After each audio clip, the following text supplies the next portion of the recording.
for us in the past. So welcome, Michael. Thank you for joining us today. Hey. Thank you. Thank you very much.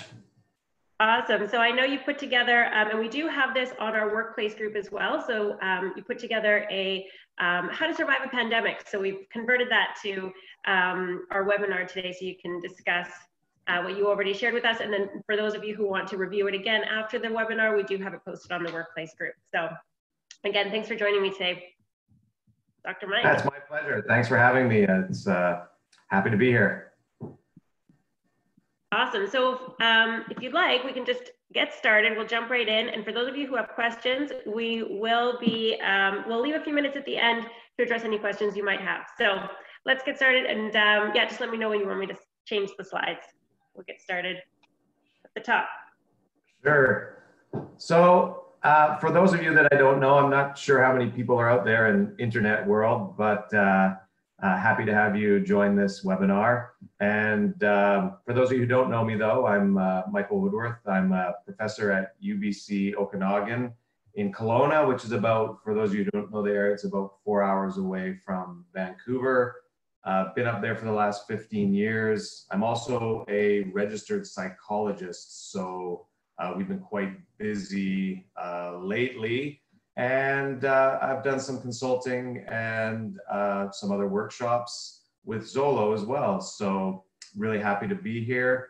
And depending on what you think, Jane, I thought that for today, we could maybe have it, if there's questions or ways that we can interact during the presentation, I'm totally fine with that as well. Sure.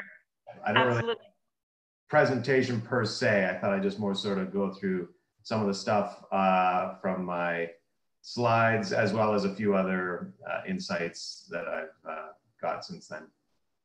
Okay, amazing. Yeah, definitely. So if you guys want to chime in, feel free. You've got the chat, you've got the Q&A. So I will bring up your questions. So don't worry about that, Mike. I will do that. And I'll just interrupt if people chime in.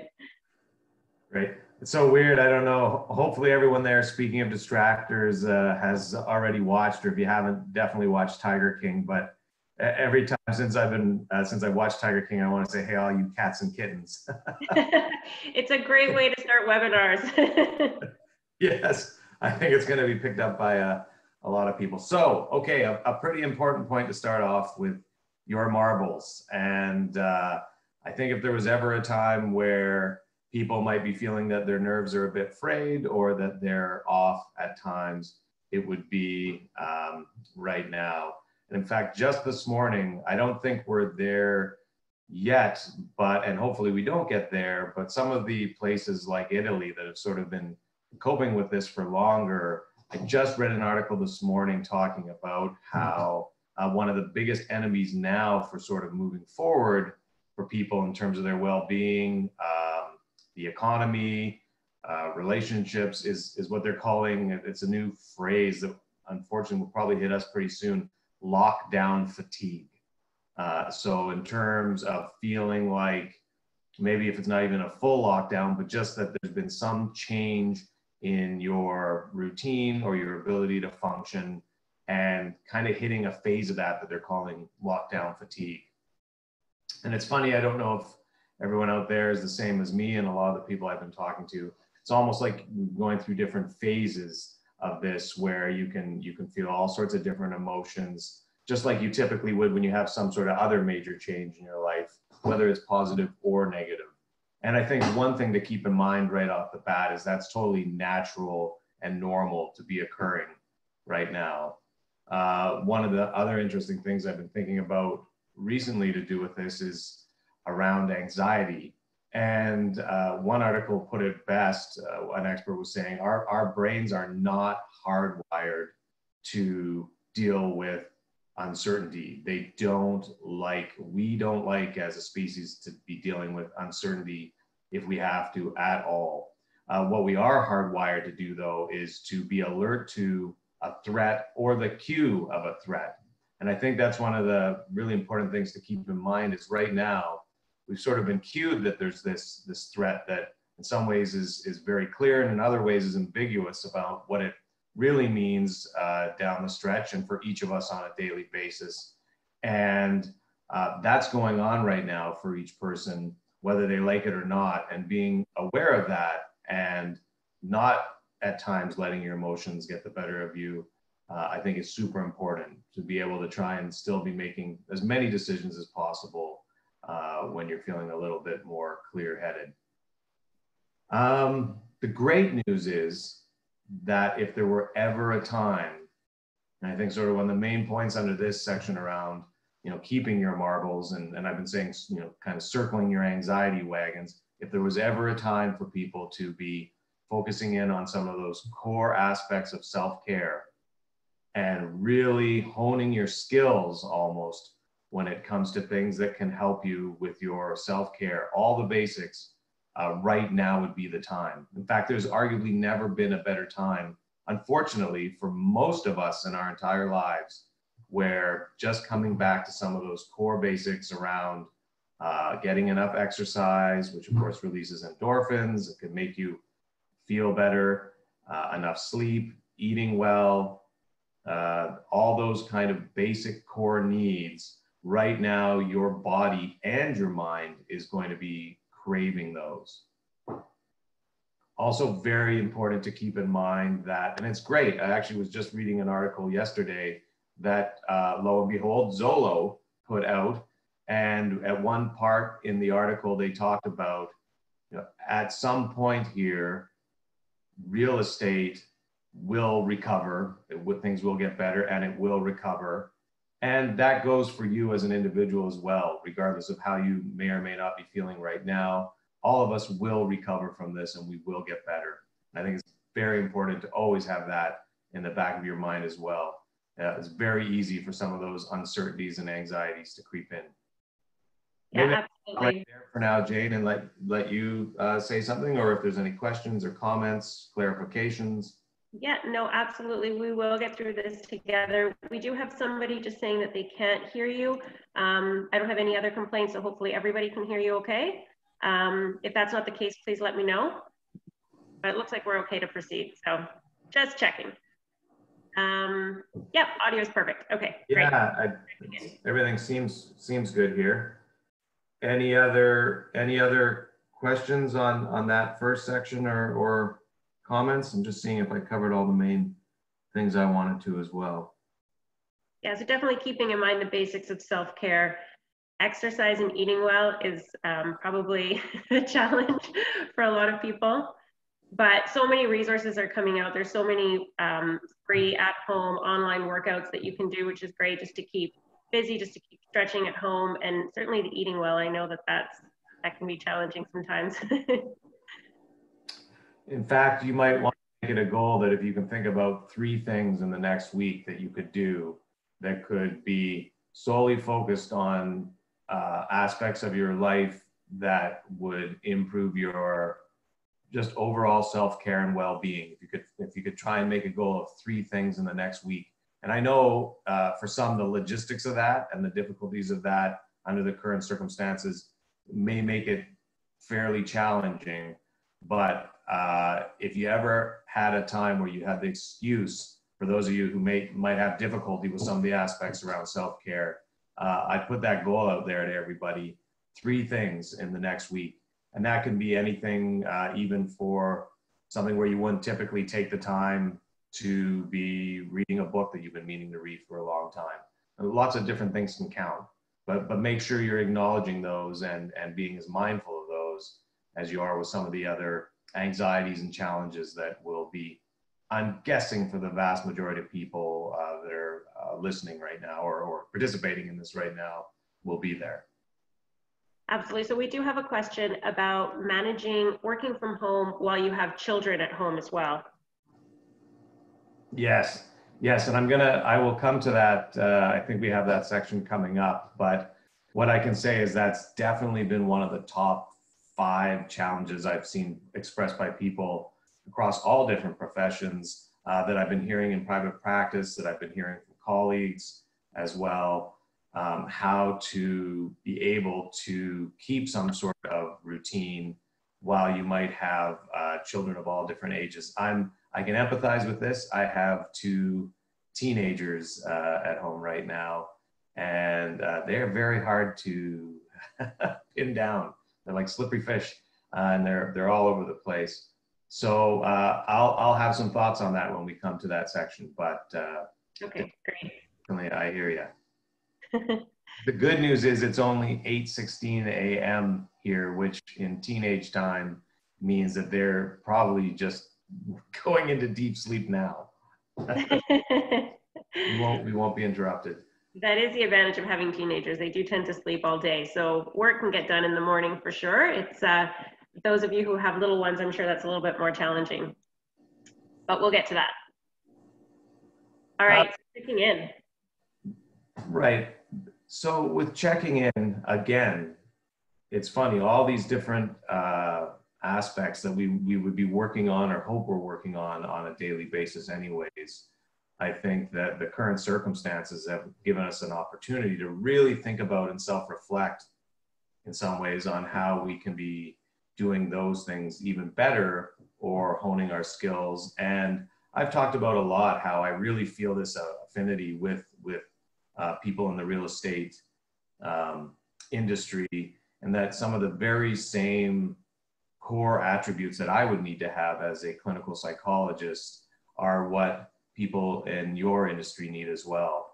And especially those dealing on a daily basis with clients in terms of either buying, selling houses or other aspects of the industry, those core aspects of empathy and listening skills, right? Interestingly, and gathering information gathering, empathy, demonstrating empathy, and then perhaps more than ever, ironically, for the amount I'm talking just solely myself right now, listening skills. I would argue for those individuals that have very good listening skills right now across a number of different occupations, but certainly for individuals dealing lots with clients, if you have genuine listening skills right now, you have a chance to bat it out of the park. If you think about it, even in the last week, anytime I have had to go out just to get a few groceries, or I still have to go in a bit for some emergency patients for police or frontline workers, I still have to go into the office. People in grocery stores, just anybody, even when you're out on it, people are just looking to sort of talk through some of their sort of uncertainties right now and things that are going on. And if you can think about ways that with your the way that you're interacting with clients and checking in with them or interacting with them, where they genuinely feel that you are listening to them and that their voice is being heard, even if it has nothing to do at face value with real estate, you can't put a price on how much that could gain for you, not only personally as something that you're doing that is really helpful and contributing, but how it could be helping to build your business. You can really think about that as building your business. I like it. I saw on one of the discussion boards or groups, I don't know how you best say it, on the ZOLO sort of equivalent of group, one individual, an agent actually said in terms of that idea of checking in with individuals and sort of working on that now and having that be on a regular basis. I think Mustafa had posted something on this idea of really, which it was a great article as well. And they said, yeah, this is great. It'll help us build up momentum for when things do start to get better. And I think that's an absolutely brilliant way to think about it. Yeah, there's a post that Mustafa put up on the workplace group. Kevin also sent out an email that challenged us to reach out to at least 5 people a day. And really in our business, it's all about relationship building. So yeah, this is the time to be calling and checking in and seeing how people are doing and sharing stories and just connecting with clients. Right now, it's funny because I think there's some industries where people are always kind of, depending on how savvy they are themselves, they're kind of like, well, is this person really being empathetic with me and connecting and wanting to check in, or is it more sort of, is there something to do here where it's more really about the sale or about, right now you have the opportunity to really step up and show people during a time when they need it most and when they might not be expecting you, if they feel that you are really wanting to check in.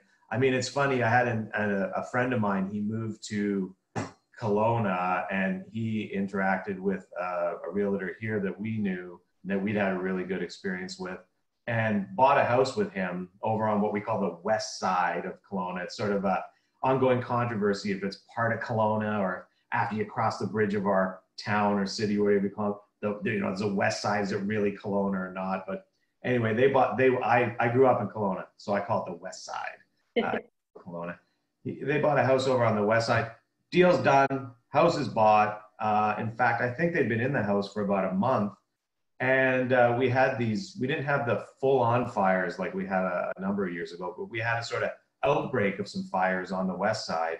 And they were kind of starting to not get that close to his house, but encroaching a bit on his area. And the realtor actually called him up like a month later and was like, I've just thought about how that house you bought might be even remotely in the area where the fire is going. Wanted to check in, wanted to see if there's maybe some way it could help out if you needed somewhere to stay for a few days. And, you know, it's things like that where he's already sold the house to him. It's already a done deal in the past even. And it's like, my friend was like, wow, that's amazing that he still even remembered, thought of me, called me up. And it's so this is kind of equivalent where this is something where you can be more taken as being genuine and really thoughtful for how you're connecting with your clients and talking things through things that may or may not relate to their real estate needs, but in some fundamental way, frankly, probably do. Yeah, I think that's a great key word there, to be genuine in your connections right now. And it's not about the sale, it's just about reaching out and seeing how people are doing. So that's great. Yeah, thanks for that. It's funny, I read another article on a bunch of debates within the industry around is real estate an essential service and how it should be contextualized or best sort of considered. And I think ironically in some ways, and that doesn't mean everyone's expected to sort of put themselves in harm's way or do things that they're uncomfortable with. And of course we all have to adapt to the current situation in terms of how, even I'm doing most of my sessions virtually now, even with patients. However, I would argue, I mean, if you think about some of the basic core needs of individuals, and not to get too psychologist or psychology professor on you, but just basics when we think of Maslow's hierarchy of needs, down on that very basic level, some of these other things we're talking about right now in terms of food and basic needs, and you see some of the reaction of people who are going out and hoarding and getting various things, and that's all from the instinctual part of your brain. What's another thing that's down on that bottom level? Shelter.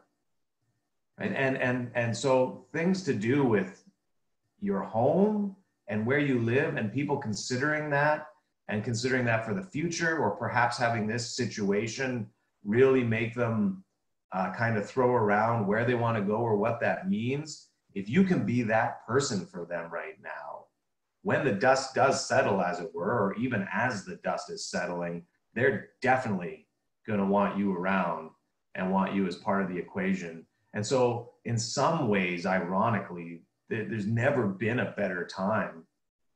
I mean, this, you know, take what I'm saying in context, but in some ways, there's almost never been a better time in terms of real estate and being a realtor or being involved, where the way things play out here and where people are going to be about these basic needs and shelter and real estate, it's a real opportunity. In some regards, it is really an opportunity. Yeah, that is true. I believe that as well. And I think that was also what Kevin touched on, I believe in his email, just about this is not the time to retreat and just sit and watch Netflix while we're all, you know, working from home, but to, again, just reach out and communicating with your clients and yeah, just being there genuinely. Right, and that can help, you know, when you're helping others, that can, as I mentioned, I think somewhere in that document, it can help not only with your anxieties, but it can help them with theirs, and it can make you feel better as well. So, I mean, it hits all the sort of benchmarks. Yeah, and communicating like this on FaceTime or Zoom. I know some of you had questions about how this all works, but Zoom is available for free. I think you can do meetings up to 40 minutes without needing to sign up for an account. So it's a great way to reach out to not just clients, but even just your peers, just for your own need to connect, which I think you mentioned in your document as well, the different Skype and FaceTime and all the different ways that we can reach out to people now. And some of you may know I'm a huge music buff and fanatic. And by the way, I'm pretty sure I heard you were you playing some was Daft Punk playing? I was trying to, I didn't think it was working, so I turned it off, yeah. It was kind of warbled, but Okay. it was almost like Name That Tune. But I got it right? Nice. Yeah. Certainly connecting through something like if you have Spotify and challenging each other to who can make the most either mellow playlist or the most upbeat playlist, and have competitions where you say whoever wins gets some sort of prize, or when things get better that you have to buy that person a ticket to a concert. You're just having these little nuggets or things to be holding on to right now that are going to hit benchmarks of sort of looking ahead and being proactive, but also connecting with each other, having a shared and common interest. Humans love that, and it's harder right now because some of the things that we typically be doing, heading out and going out to the gym or going to concerts or going swimming, or you could go down the list of things that people use for self-care and stress management, and a lot of them right now are big X's through them. And so we have to get creative, and I think virtually is one of the ways, both either do something like this or some of the different technologies. The great news is too for the online, I've talked before about how the most soothing, calming. So if you have one particular, speaking of all those kids at home, if you do have a particular room in your house you can go that is soundproofed enough and quiet enough or distinctly away enough for the kids, and you have someone else that's able to watch them for a bit. I have talked in the past about how that, I don't know if it's a person or a group, Marconi Union, it's the most soothing, calm, sort of anxiety dispensing song in the universe, they claim, or scientists have sort of studied it. The only problem is it's 10 hours long. And so almost never would have an opportunity to even listen to a fraction of this song. Hey, right now, you could arguably put on that song and play it right through. Have it playing in the background. Yeah, we have. Or even in the background, it may actually have some impact on getting the kids, even if it's even 10% more calm. Perhaps people think I'm weird, but we actually even have an album called Plantasia that's meant to even please the plants. Oh, there you go. Very zen. Any other questions or clarifications so far? No, just comment. So yeah, if you don't have that private room away from everybody, great suggestion. Your pantry is available. Yeah, so right. Throwing some suggestions around.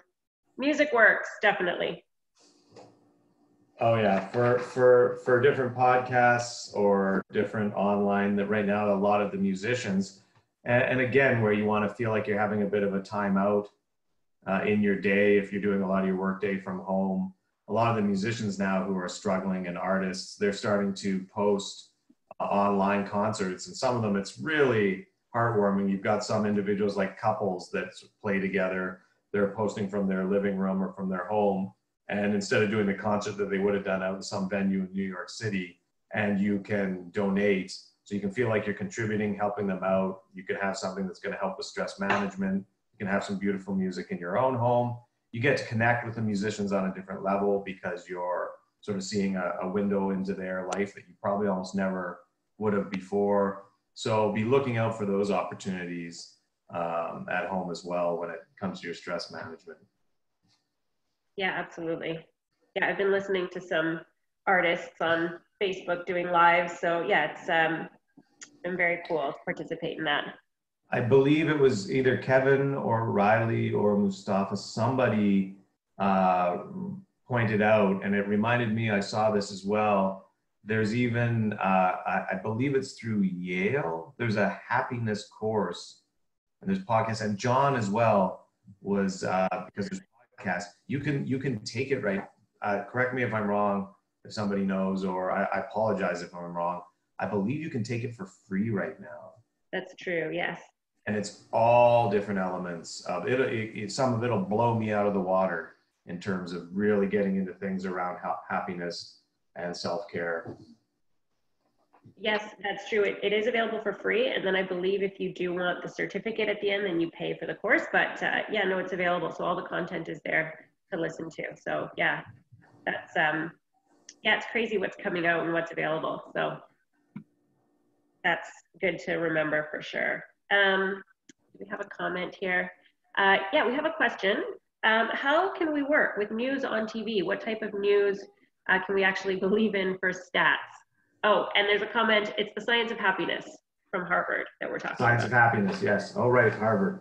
Thanks, guys. So yes, how can you work with all the news on your phones and on the internet and on the TV and that you're hearing? You know, you can't even go out for a walk, and I mean, any conversation you're overhearing, and 90% of it is around some of the things that would kind of prime your brain to go into that mode of fight or flight. And so first and foremost, consider that idea that the fear is almost as bad as the virus itself, right? And fear is contagious. And so one answer to that, or, you know, it sounds simple, but it's harder to do in place, is you have to limit the amount of time that you are,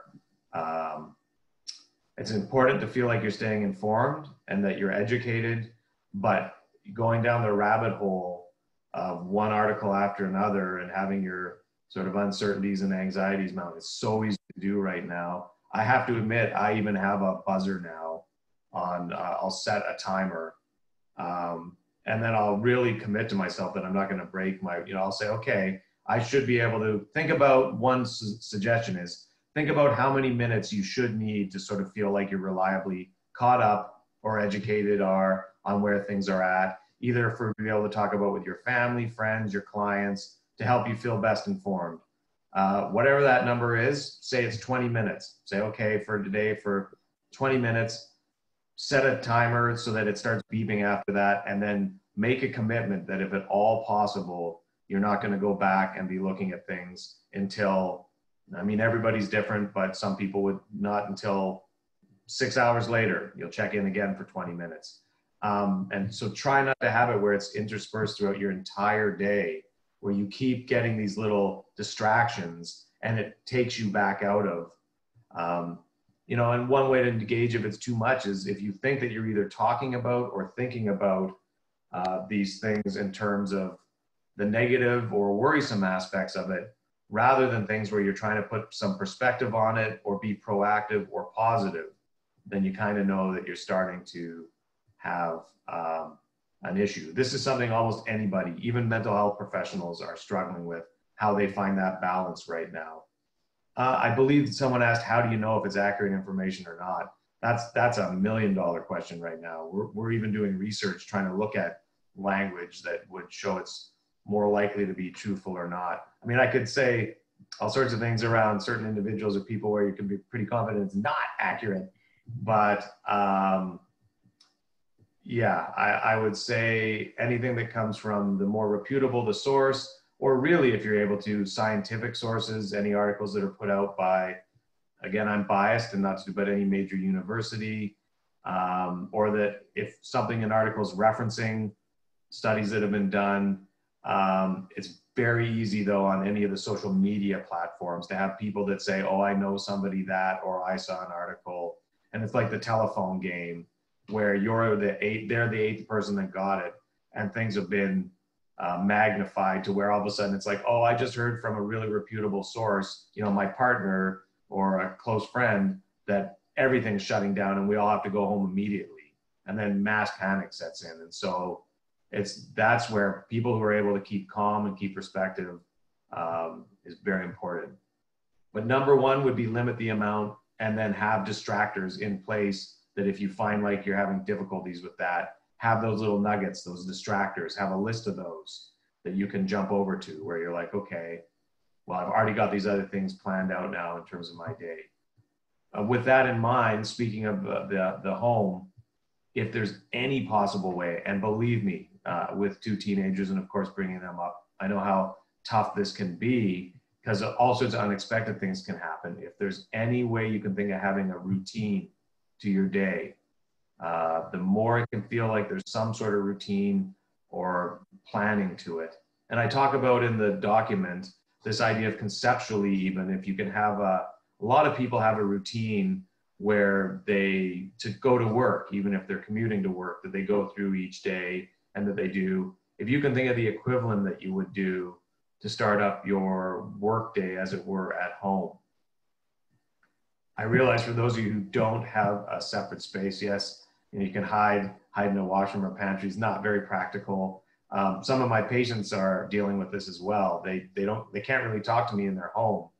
And so I kind of almost right away have an idea of where things are at with some of them, because we'll do our session from their car or from some other place, which again is not very practical for doing a work day.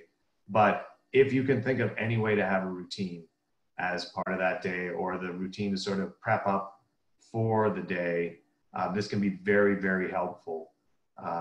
Any kind of habitual thing that you could have start to stick across even a number of days. And there'll be a lot of trial and error, things that won't work.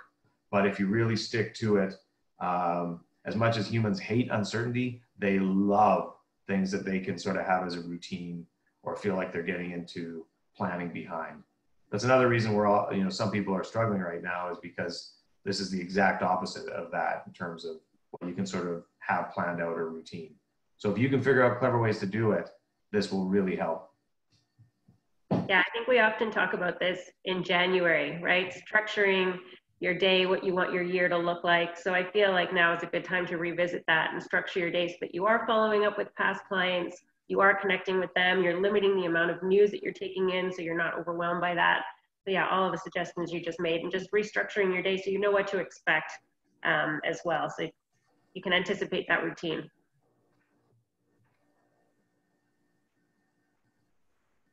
So yeah, functioning from home. Functioning from home. So some of the things I've already mentioned in terms of creating patterns, and the more you can almost try and trick your brain that you are working under somewhat normal circumstances, even though you're not, the more you can trick your brain. So, of course, even I've cut corners on this, but a lot of people are like, oh, it's great when I work from home because then I can just, I have the luxury, I can stay in my sweats and I can not this and I can not that. And some of that, hey, you want to have days for sure. And that is kind of, but a lot of people would argue the more you can actually trick your brain that you are still, putting on work clothes and sort of getting in that mindset and going through whatever routine you typically would. And especially as we start transitioning to more of these type of situations, the more that you can try and trick your brain that you are actually face to face with the person, the way you're holding your body, the way that you're trying to make eye contact. It's a little bit weird when, the person's maybe on audio and they're not even there to make eye contact with, but the more that you can still try and have it be business as usual or start to adapt to a medium like this, a lot of research to suggest that can be really helpful. So you'd want to still get into the same outfit that you would if you were going to be going to that meeting at the office. You want to try and sit in the same way you would and have the same presence that you would as well. On most occasions. I know sometimes it's too hard to resist sort of taking advantage of the perks of being at home as well. Yeah, we have some great suggestions rolling in as well. So going through TREB webinars, educating yourself as a child to be more successful as a student and a people's person. So yeah, absolutely. Structuring your day to include that as well. Absolutely. And I mean, in your space, in your residence, if you could, and I know for some of you right now, you're ripping your hair out thinking, no, there's no easy answer on that. If there's any way you could be clever and really go through the space and think, is there a way to have a distinct space that could be my or my partner's or work space? Like, where is that space? Where is the optimum chance that I'm going to be able to work from without being interrupted, or that I'm going to be most productive? And even if it's somewhere that wouldn't typically seem like that would be the space, if you have to be creative right now and adapt, right now would be the time to think, where do I maximize the chances in my home? And furthermore, in terms of those patterns or routines that I was talking about, if you think through the entire, whatever your conceptual work day would be or would have been, do you have to make some adaptations there around when you would work best? Like, when can you optimize being the most productive or getting the most out of your time? Right? Because right now it can be difficult in terms of, okay, well, if I just push through and work for these 3 hours, but I know that I'm going to have this background noise of kids running around or people coming or going, or, you know, that's when the dog starts to get really restless for a walk. So it starts clawing at the door and whimpering, you know, even if you're like, I'm going to fight the good fight and push through and work for these full 3 hours, the quality of that work might not really be the greatest. It's very tough to actually go so zen and mindful that you can push all of that away if you're sitting in your kitchen and this is all going on around you. So you may have to think about, okay, well, even though I typically don't like to get up that early or stay up that late, depending, most kids have gone to bed, the dog's usually quieted down, there's less sort of environmental noise going on, and actually I can have that space that I really like with nice natural light in the morning. Maybe I get up an hour earlier and I work for 1 hour from, I hate to say it because I'm not a morning person, so forgive me. I get up at 6 a.m. and I do an hour's work from 6 a.m. to 7 a.m. uninterrupted in a space I'm comfortable in. Arguably, you're going to get more work done and get more quality work done in that 1 hour than the 3 hours that you tried to punt through and slave through with people pulling on you and this and that, and oh no, something just spilled out of the fridge all over the floor, and all the things that can happen in a life in a day. Those 3 hours, the quantity and quality of the work is probably going to be suspect or mediocre at best. Maybe not. Maybe you'll get a few gems in there and be able to focus in for 10 minutes or 15 minutes. But that hour in the morning could be golden. It could be all mint quality for the entire hour, and you could be more productive and get more done. So being clever around crafting what part of the day you're going to maximize, or what parts of the day you're going to maximize doing work, and then maybe accepting that you're not really going to be able to do them in other parts can be extremely helpful. You could end up at the end of the day when you hang your head and go to sleep, you could have done less overall time working in that day. But if you've been clever of how you crafted the times that you are doing work and where you're doing it, you could end up being doubly productive. That's true. And you mentioned in your document as well, if we carve out that quality time to work, you'll have the space to have quality time with your family or roommates or whoever it is that you have around you at home. That's one of the other huge benefits, is that you are then finding more time to be able to devote. Because I think that's another thing people are feeling, and especially at home, many of them have a lot of pressures of work, or when they're going back to work, or what they're going to, how they're going to incorporate work into home. But what I hear from a lot of people also is that they're feeling this either conscious or almost a bit unconscious pressure that, okay, everyone talks about, oh, if I could just be at home or spend this time and have this time with loved ones or family or be able to connect at home. Well, here you are. Here it is in spades. And, what do you do with that when you're still feeling all these other pressures and with this backdrop of trying to be your very best during this situation? And so if you get clever about how to be efficient about using your time around work and feel like you are starting to check off some of those things and bing, have them turn green, they've been completed, then you're going to have more time to be able to spend and be able to then actually head out onto that walk with a loved one and just walk around in your neighborhood where you're not thinking, oh, actually there's 7 different other things really that I felt like I was too frazzled to get to.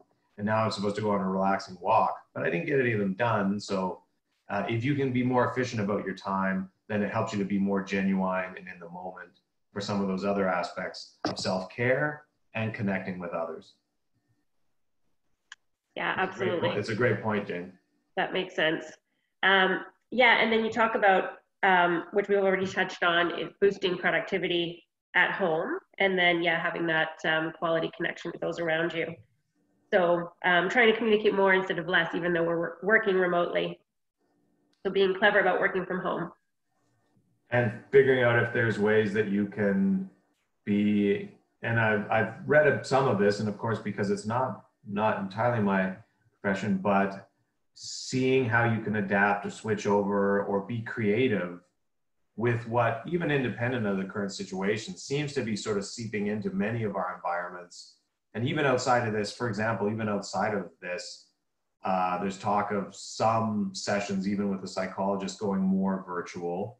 And so I'm guessing in your profession, there's more talk of for some people, depending on if they have mobility issues or certain other aspects of their life, being able to do sort of a virtual home tour, or some of these aspects are things that I think there's kind of increasing demand for anyways, even outside of the current situation.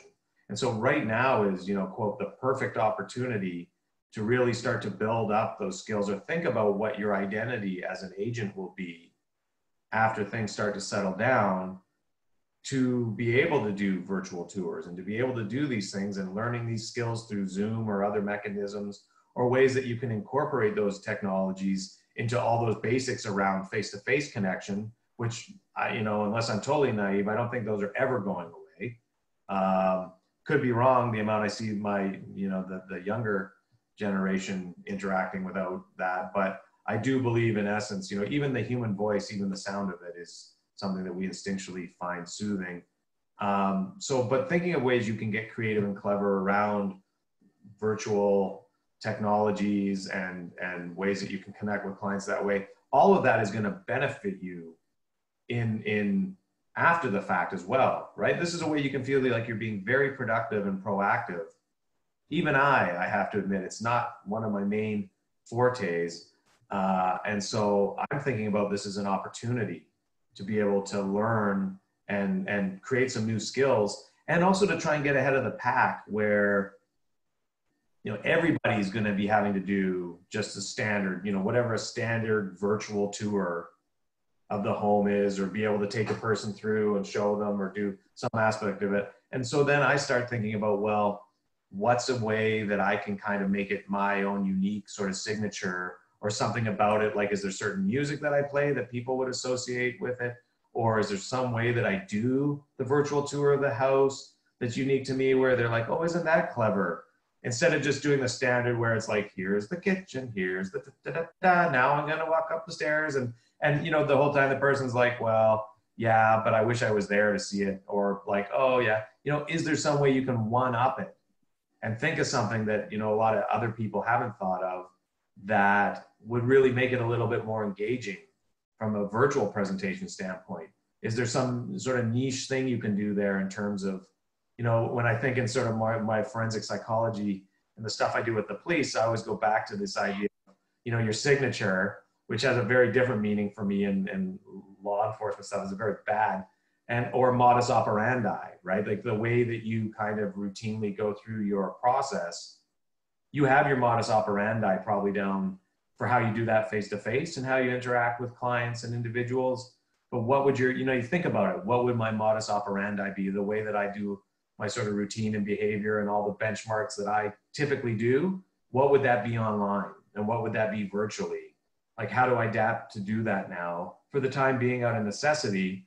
And then after the fact, I think it'll be becoming more common anyway. It's not going to take over, but I think it's going to be something where someone's like, oh, I just had hip surgery. And, if we don't have to make the 1 hour drive to be able to do that, wow, that's amazing that you've set up this really cool thing that I actually feel engaged with to do a virtual presentation. Yeah, so we've heard this agency or this agent has this way that they do it that's really engaging and kind of fun, and has, it's kind of even funny or whatever. And so, yeah, we'll do that instead, right? This other one, that other agency, they can only do it if we came there, or they just have a standard kind of 5-minute thing that they do where they go through each part of the house and talk about the different features. And of course, that's all very important, but how can you one up it And so you've got the opportunity right now to get ahead of the pack. Yeah, absolutely. And I think right now too is a good opportunity to, as you said, create those processes as well. So I know people are doing virtual tours, but they're also prepping their clients. They're asking them to take a look at the photos, to really do the virtual tour online, to even drive by the property. And then if they've done all those steps, then let's either meet at the property or let me do a virtual tour where I'm physically walking through, and we can interact, and you can have me go back into the kitchen or whatever it is. So really at that point, all of a sudden you're now dealing with somebody who's probably a little bit more serious and a little bit more interested in that property than if you were just to have gone on that showing right away without asking them to do those steps. So so true, being clever about working from home and implementing new things so that you're not wasting your time really at the end of the day.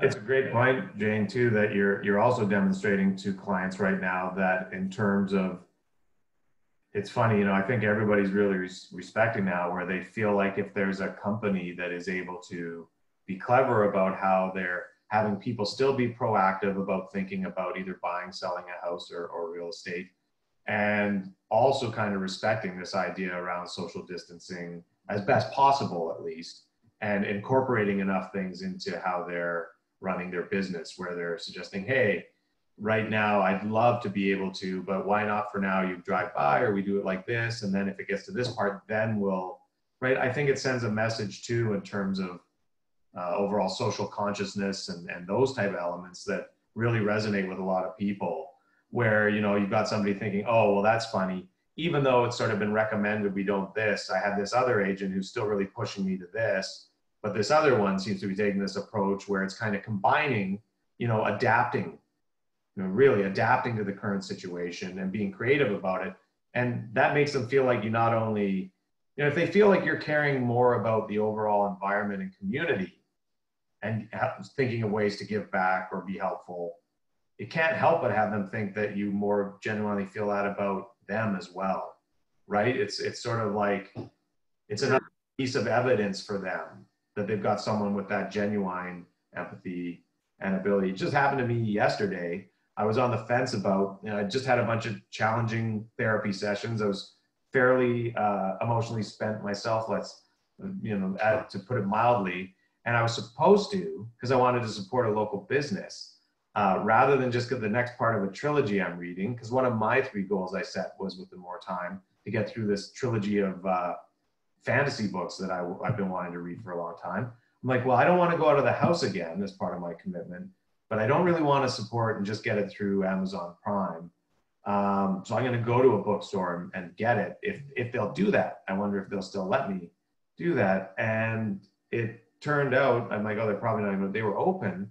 And right away, I could tell that they'd they're like, oh yeah, you don't even have to stop. You can pay for it over the line. You don't have to stop at the store to get it. And then I'm like, well, what? It's like some video game. I just drive by and where bing, the book's in magically in my car. So I actually took the extra time to drive 5 minutes out of the way, go down to the store. And they actually had it where it was pretty funny. A woman brought it out in a plastic bag with gloves on from this little independent bookstore. And it was like she was carrying a nuclear bomb or something. Carried out, and then she came out, and I unrolled my window and I was like, "Oh, you got the product." It was like an old-fashioned drug deal, and rolled the window, and she dropped the bag in the car, and then she's like, "Make sure it's the right one." So I look in there, and she's standing there with her plastic gloves on, and yep, it's the right book. And then I zoomed off, and so I was like, "Well, that's cool. That bookstore is trying to survive and stay open, but they're showing the customer that they're trying to limit the amount of people that are coming inside even to get a book in terms of social distancing. They're making it as easy as possible for them to get it. They don't even have to park the car and get out. And it's all these super little things that if you can think about for your own whatever business or thing, if you can think about just 1 or 2 even little things that the client is like, wow, they thought through blank, or, oh, isn't that important that they, oh.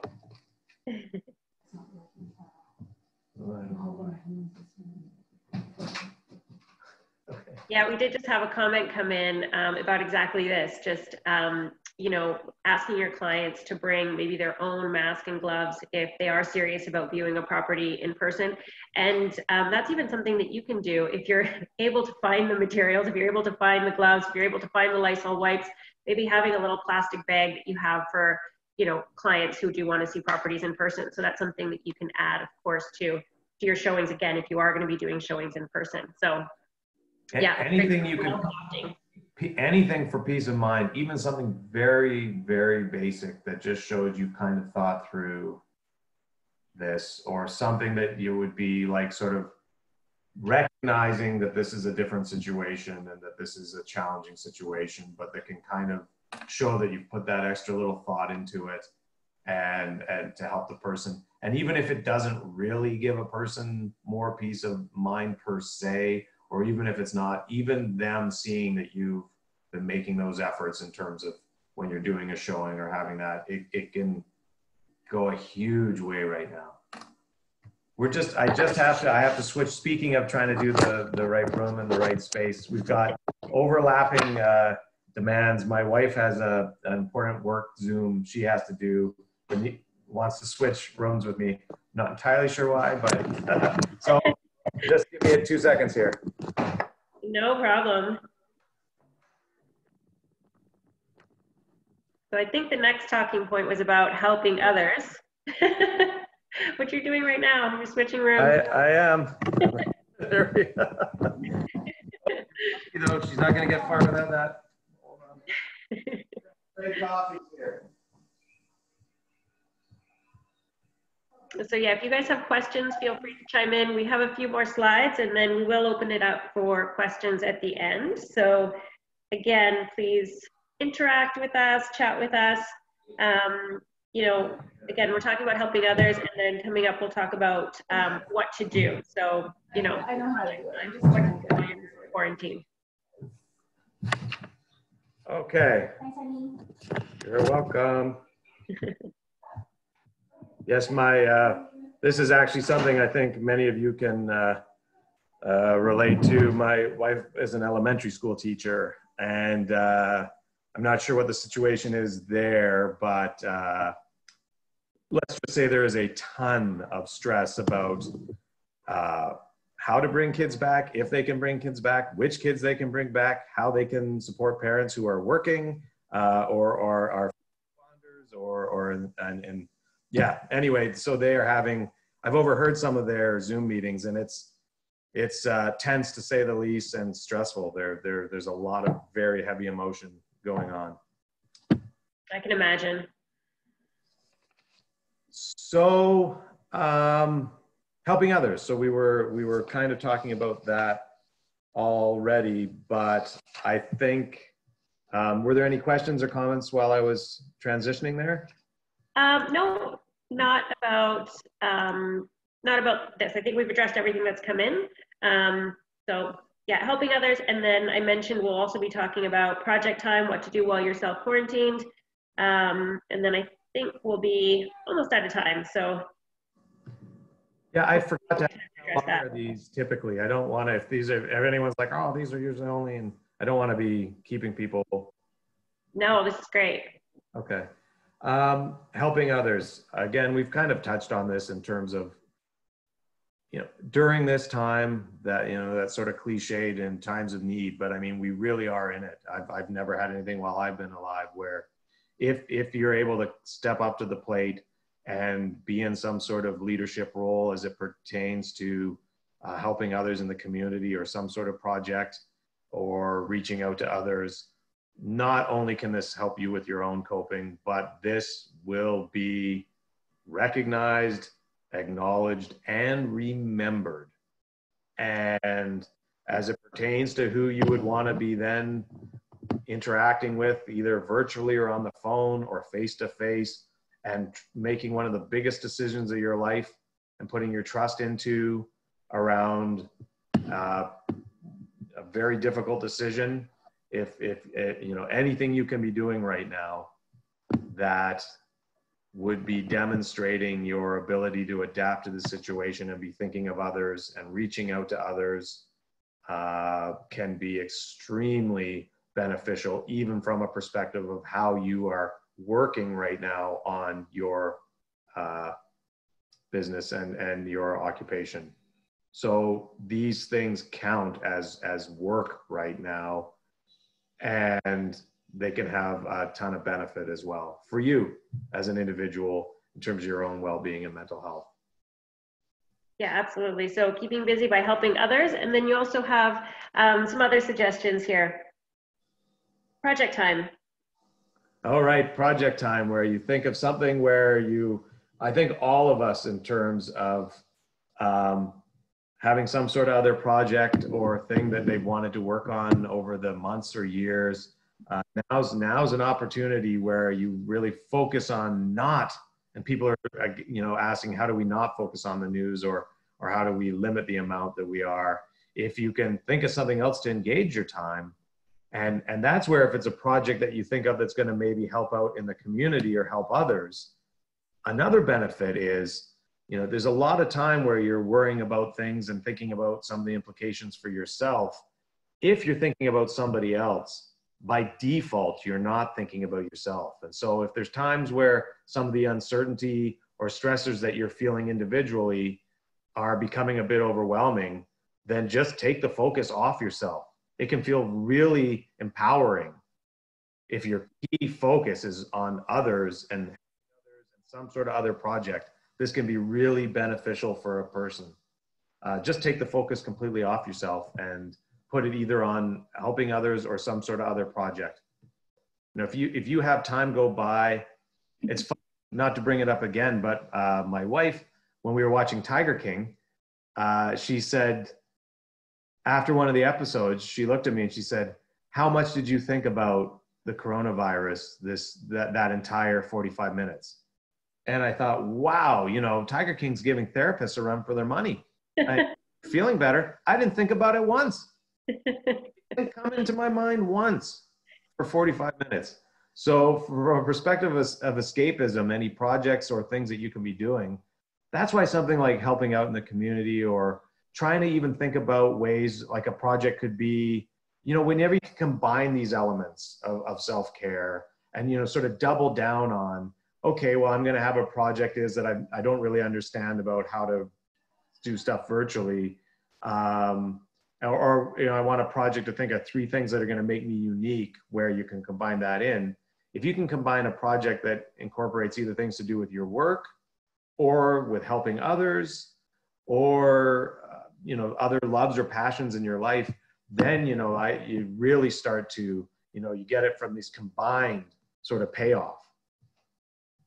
Yeah, there's so many things. And in your document, you laid out a few suggestions. So yeah, taking a yoga class, finishing some home improvement project you started and didn't finish, reading those books, the one you bought 5 years ago. Definitely, I love on the meme, it says learn a TikTok dance. I also have teenagers, so that's been fun. So yeah, there's lots of stuff you can do to balance your time. They wrote me into a TikTok dance the other day. Yes, for me, I've had a giant, like somewhere between a tree and I don't know, in the front yard that I've been meaning to sort of rip out or deal with, and actually, I'm not kidding. As I was doing it, and my father came over to help, and we kept our distance, and everything's cool. But a neighbor was jogging by, and she actually said to me, she said, "Wow, Mike, it takes a pandemic to get you out here in your yard." But one of the things that before all this sort of hit that I was really enjoying reading about and thinking about is this idea of a person's, and actually an article that talked about some of the most successful CEOs and the most successful leaders of companies. They're really being either pressured to, well, they either have it already and that's why they are so higher up, or they're being pressured into having this thing called self-complexity. And there's one particular woman who does research and talks about this, and I forget her name right now, but I want to make sure I give her credit because it's not my idea. But this idea of, if you can think of ways in your life that you're increasing your self-complexity, and that doesn't have to be a complex thing, but all it essentially means is all the different things that define you, as an individual, from your passions to your interests to the ways that you're engaging with others. Just think of different ways that would define you in terms of your self-complexity. And right now is an opportunity to try and consider more ways that you could kind of have in terms of things that you've been meaning to do, or take up learning the guitar or learning piano or whatever it might be. It's funny, I think a lot of people would be like, how on earth am I more likely to be a CEO if I learn how to play Fur-Elise on the piano? And, you know, it seems like too far of a stretch for them, where they're like, no, that's just like something I do for myself and enjoyment and you know, interest, and I just don't have time for it. But more and more research is suggesting it's those individuals that have these different elements of self-complexity and ways that they can connect with others and things that they've taken up that kind of increase that and define them. And when you have these lists of how do I define myself and in what ways, for someone who has it way too loaded in just one area or way too truncated, we're doing it in universities now. It used to be, okay, straight A+ students, boom, in they get to grad school. Now, no, it's a red flag. So things Right. shifted. It's really shifted. And so this gives you the opportunity. You're like, I'm learning the piano and I'm more likely to end up being CEO of a company. And it's true. It is true. We have a comment here from Mustafa suggesting karaoke. So there you go. Hey, yes, karaoke. You know, I'll start going off on tangents of stories. I will just briefly say, I'm very proud to say that I was once, there's a place in Halifax, this is from my younger days, place in Halifax called the Liquor Dome that has karaoke. And you have to try and get through a song. And if you do, you get a t-shirt. But if you don't, if the audience doesn't like it and there's too much booing or people, they have a giant gong and they bash the gong and you get gonged off the stage. And then you have to buy a t-shirt that says I got gonged at the Liquor Dome. But anyway, I tried my best to get through. I don't know if it's George Michael's or Wham that does Careless Whisper. I think it's just George Michael's. I don't think. Anyway, I did Careless Whisper, which was tough because there's some very high parts, and I got gonged. I didn't make it, but karaoke is a great idea. Yeah. Thank you, Mustafa. Yeah, absolutely. That's definitely a Corona timeout, among others that we've discussed. So I'll put this last one up here. So if you do need to reach out to a mental health professional, absolutely. You know, we haven't really mentioned them today, but there are, independent of that, there are some great apps, many of which I've put in the document or they're in the links at the end. And there's even apps there, again, for people that are wanting, how do I sort of make a new routine and what are some ways to help? There's even one app on there that's around how to sort of set up a new routine or patterns to kind of help you with productivity. But if you're finding that's falling short and some of these recommendations you've tried around distractors and being more sort of proactive and everything, if you're just finding that you are going through a bit of a period that it's kind of, those things aren't doing the trick, there's absolutely no reason not to think that, okay, right now under these times, I'm trying to do my best under the circumstances, I'm coming up a bit short. Don't hesitate to reach out to a mental health professional as well. Amazing. Yes. Well, thank you again for your time. I will just open for a couple of minutes if anybody has any questions or anything they'd like to share, other than what day is it? Any other questions? But if not, thank you again, Mike, for joining me today. I always find it not only useful, but entertaining. So again, I appreciate your time. It's been my pleasure, and I haven't been able, obviously, to connect with each person that was on here individually, but hope everyone is doing well, and thanks for having me participate today. Absolutely. Well, thanks so much. We have a couple of people just chiming in here. All right. Yeah, so some suggestions, activities to do. So coloring. When you focus on coloring, you will not think about anything else. I've made lots of candles. So thank you. I think, yeah, the coloring book is a good suggestion. And cooking. Yes, I've even taken up cooking. Yes. Spotify playlists. Yes. Get those music. Those playlists going for sure. Awesome. Well, thanks again. And for those of you who have joined us today, the document that Dr. Mike prepared is there. It was posted by Mustafa. If you want me to reshare it, I will. But otherwise, thanks again for your time today. And thanks for joining us, everybody. Thank you. And thanks to everyone, and take care. Thanks. Have a good day. You too. Bye.